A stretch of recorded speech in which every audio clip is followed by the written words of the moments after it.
চর দখলের মধ্যে ইতিমধ্যে একটা শ্রেণীর উদ্ভব হয়েছে। নব্য দখলদার পত্রিকা অফিস দখল করছে, টিভি চ্যানেল দখল করছে, মানুষের মিল ফ্যাক্টরি দখল করছে। এই দখলদারদের বিরুদ্ধে শক্ত পদক্ষেপ নিতে হবে এবং এই সাধারণ ছাত্র জনতা যেমনিভাবে গণ অভ্যুত্থান ঘটিয়েছে, অন্তর্বর্তী সরকার গঠন করেছে, এই অন্তর্বর্তীকালীন সরকারকে সব ধরনের সহযোগিতা করবে এবং আমরা এই দখলদারি, লুটপাট এবং এই নৈরাজ্যের বিরুদ্ধে সেটা তাদেরকে আমরা জানিয়েছি পরিষ্কারভাবে। অনেক ব্যবসায়ীর বিতর্কিত ভূমিকা রয়েছে। এখন ব্যবসায়ীরা যদি আতঙ্কিত হয়, তাহলে এখন এই সরকারের যে প্রধান দুটি চ্যালেঞ্জ, একটি হচ্ছে ল অ্যান্ড অর্ডারকে স্বাভাবিক করা এবং ইকোনমি গতিশীল করা, তাহলে কিন্তু অর্থনীতি থমকে দাঁড়াবে। আপনারা জানেন সালমান এফ রহমানের মতো একজন স্বীকৃত ব্যাংক লুটেরা, শেয়ার বাজার কেলেঙ্কারির সাথে জড়িত মাফিয়া গ্রেপ্তার হয়েছে। স্বাভাবিকভাবেই বাংলাদেশের বর্তমান যে পরিস্থিতি, অনেক ব্যবসায়ীর বিতর্কিত ভূমিকা রয়েছে।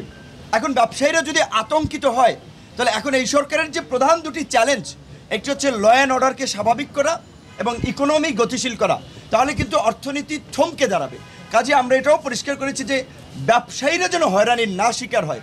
এবং এই যে এটা তো সত্য, দিনের আলোর মতো আপনারা দেখতে পাচ্ছেন কিছু কিছু জায়গায় চর দখলের মধ্যে ইতিমধ্যে একটা শ্রেণীর উদ্ভব হয়েছে। নব্য দখলদার পত্রিকা অফিস দখল করছে, টিভি চ্যানেল দখল করছে, মানুষের মিল ফ্যাক্টরি দখল করছে।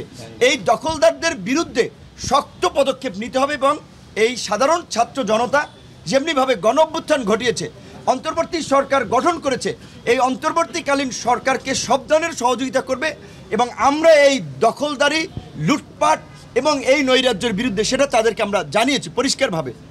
এবং তারাও বেশ কিছু ক্ষেত্রে আমাদের সহযোগিতা চেয়েছে।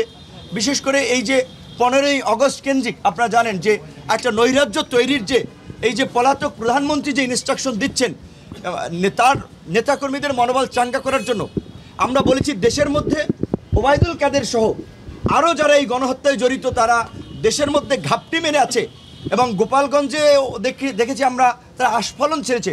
অনতিবিলম্বে তাদেরকে খুঁজে খুঁজে গ্রেপ্তার করা এবং